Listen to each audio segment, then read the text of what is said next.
Welcome to Raising Tech Podcast. I'm your host, Amber Barden. Today, our guest is Ken Reinstein, who is the Vice President of Business Development for CaringOnDemand. CaringOnDemand empowers individuals or their loved ones to request caregivers with ease and convenience, with no limits on what you need, and regardless of where you are, all at the push of the button. Welcome to the show, Ken. Thank you, Amber. I appreciate the opportunity to be here. Let's dive right into CaringOnDemand. Tell me, what is it? How did you get started? How long have you been around? Give us the story and give us the background on the company. Sure. So I'm a relative newbie with the company. I've been about 2-3 months. It was great to meet you at Leading Age Arizona a few months back. Really appreciated the presentation you gave there. CaringOnDemand is a mobile application. It's available to clients and to families. There's applications both for recipients of care and their families, as well as for caregivers. And it's really a simple thing. You download the app, you set up a HIPAA compliant platform. And then what that allows our team and recipients of care to do is if they need care, they can literally push a button and say, I need to see someone on Tuesday at 10 a.m. That information is shared with our caregivers around in the area where that person needs service. And then we fulfill that need. And it's like, it's really simple. The beauty of the interface is it allows both, let's say, mom or dad to use it as well as an adult child. Or we have a backend dashboard that's built for organizations such as senior living communities or other healthcare organizations where they can monitor who's coming in and out of their building. They know what's going on. Depending on their level of interest and what details they want, they can see care plans and things like that. And that goes for both the individuals as well as communities. And the beauty of it is there's a live human being that helps people onboard. We have a client liaison. So you're not just stuck dealing with kind of fumbling with the technology. If perhaps that is a challenge, there's an opportunity to speak with our live client liaison, who's a person right here who lives in the East Coast. And they'll help build a plan to meet your needs and your budget, depending on how much time you need. The real kicker and beauty and differentiator for what we do is there's no minimums with setting up care. When someone typically thinks of a home care service or a home health service, there's multiple hour minimums, 2, 4, 6 hours a day, et cetera. Although it's a little bit impractical to have a 5-minute visit, someone could literally sign up and use our services for 5 minutes once a day, all the way up to a 24/7 care plan if needed. That's really interesting. We've spoken to other vendors in the space who are doing something similar, but it's only for providers, it's only for communities. So I really love how this platform is so flexible and can be used in so many different situations. Can you talk a little bit about what would usage of CaringOnDemand look like at a senior living provider versus, like you said, mom and dad out in the community by consumers directly?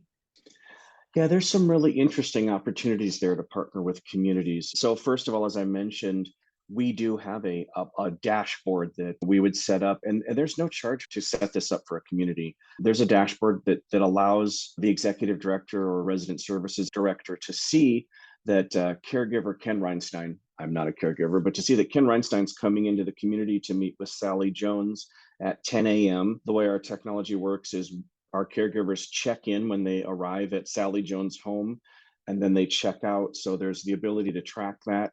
There's the ability to track if perhaps the requested meeting wasn't fulfilled for some reason, and then we can follow up, or if it's canceled. If the client recipient of care needs to cancel, that's all notified in the app.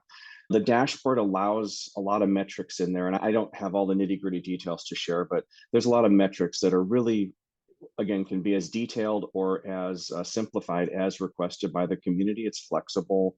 We can set up modules to meet the needs of each individual community. The really neat value add to this is we can work with the community and we can help them market.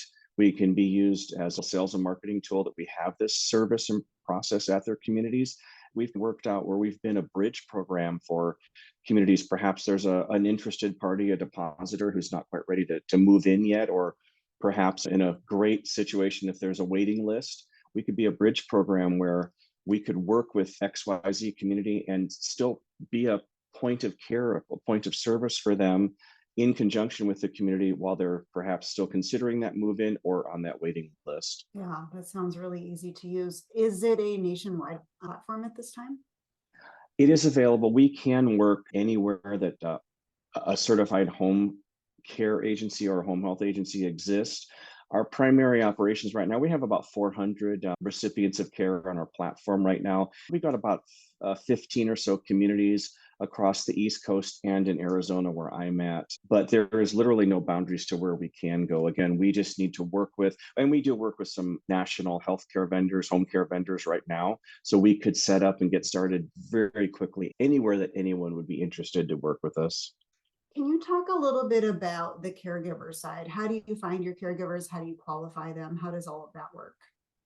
Absolutely. So we work with licensed agencies that are regulated by whatever state they may be in. And of course, it's all over the board on regulations in Arizona. There's really not much regulation, but perhaps in New York or New Jersey, Florida, et cetera, there's a lot more regulation. But we work with licensed agencies, and those agencies, of course, conduct background checks on their caregivers, and we ensure that they adhere to any of the state requirements that are needed. So what we do is we ourselves do not hire caregivers. We partner with those national agencies or those local agencies that have those caregivers in place. And of course, with the requirements that they are background checked and certified. So they're not just hiring someone right off the street who had nothing better to do but to need a job. So we really ensure that there's that quality there and that safety and security and peace of mind that we can provide through that partnership. Can you tell me a little bit about the story behind the founding of Caring on Demand? How did you come to be? What's the background of the founding members? What was the problem you were looking to solve? Absolutely. So our founder, Stephen East, has been in the home care and aging space for about 20 years. And he kept hearing stories from seniors that were really, they wanted care, but the cost was really becoming prohibitive. Obviously, there's cost pressures going on more and more in our world these days. But one of the reasons behind the escalating costs was the inefficiencies and also that silo mentality that agencies could only provide care in set increments that are, again, multiple hour minimums. That disruption opportunity, that differentiator that we offer is that we create a network of credentialed providers so our clients have access to a broad network without having to call a bunch of agencies. And we have that concierge level service and that flexibility to use our service at a, again, 5 minute, 10 minute, 15 minutes, one time weekly, or all the way up to whatever length of time they may need. The beauty really is in the cost savings is the ability to tailor and to cater to the needs of the client, not to force the client to meet the needs of the agency. What does the app itself look like? Is it generally used by the HR team at the community? Can you talk a little bit about how that process works? It's typically, like I said, used by someone in the resident care team, resident services team. They can see who's coming in and out of the community, when they're going, to whom they're going to see. There's a lot of details that are provided. There's care plans that are individually developed for each user that, depending on, again, the level of interest and desire, and of course, nothing is done in a vacuum. We wouldn't share this information without the client being fully aware, but the community end user has the opportunity to see the care plans, to see when that visit happened, and if perhaps the caregiver noticed that Sally had a fall since I was last here, or I noticed that the house looks a little more disheveled, things are out of place, I've noticed something's going on, there was a deficiency or something. And so that information is shared with the agencies, with the communities. We have communities that want very hands off, and then we have communities that really want us to be very fully involved and maintaining a full understanding of what we're doing with each and every resident. Can you talk a little bit more about the pros of why a senior living community would want to use Caring on Demand? Absolutely. The average move in at a community is about 80 years old. Of course, there's, depending if you're talking about independent living or assisted, et cetera. Typically, someone's going to have perhaps a couple deficiencies or limitations with ADLs. But for the most part, these individuals can be independent and can remain in an independent living status just by receiving the supportive services that we offer. That's really what our vision is that it's care when you want it and for as long as you need, that meets the needs of the individual. So again, it's looking to help really extend the quality of life and the ability to have people who need that little bit of extra care. For instance, we just received an inquiry yesterday about someone who wanted help for their father to take care of their cat and their cat litter. There were some other things that they needed, but that was one of the first requests is, do you guys help with pets and things like that? So that was something that actually was giving peace of mind to a potential client's daughter who was getting ready to go on a vacation and wasn't going to be in town to really be there for her father. It's a peace of mind both for the residents, recipients of care, and also family members and the communities itself that would be a partner to help their residents stay healthy and vibrant longer. Ken, can you tell me a little bit about the ROI? Can you talk about the cost for the platform and how that works? And do you take insurance? We do not directly take insurance, but we provide paperwork to allow recipients of care to bill insurance, such as Medicare, Medicaid, et cetera. It's a very low cost. We do not charge communities at this time. The cost for an individual recipient of care to have access to our app and our services is $5 a month. And if we're talking about a community level integration, there's lots of flexibility there. There's opportunities, of course, to maybe have a discount or perhaps several months of access and things. And we've also worked with communities that have just built that $5 charge into the monthly service fees for a community. Is there anything about Caring on Demand that we haven't talked about yet that you want to make sure our listeners know? We're a new technology. It's really the future. Everyone's about technology, about convenience, and about flexibility.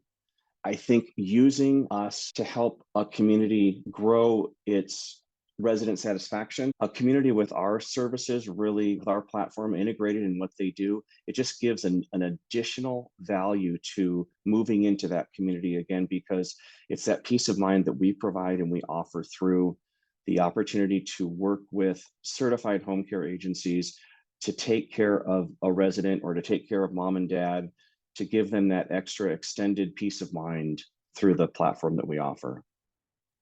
Great. Thank you so much for coming on the show today, Ken. Where can our listeners find out more about Caring on Demand?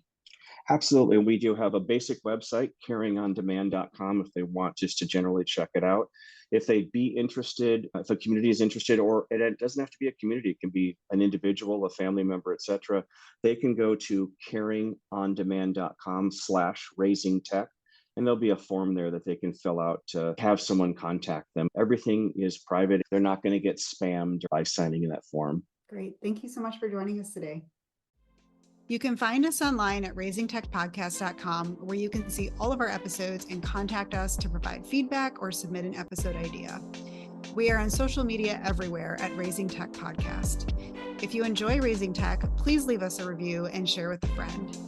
Music is an original production by Tim Riesig, one of our very own Parasol Alliance employees. As always, thank you for listening. So much for joining us today.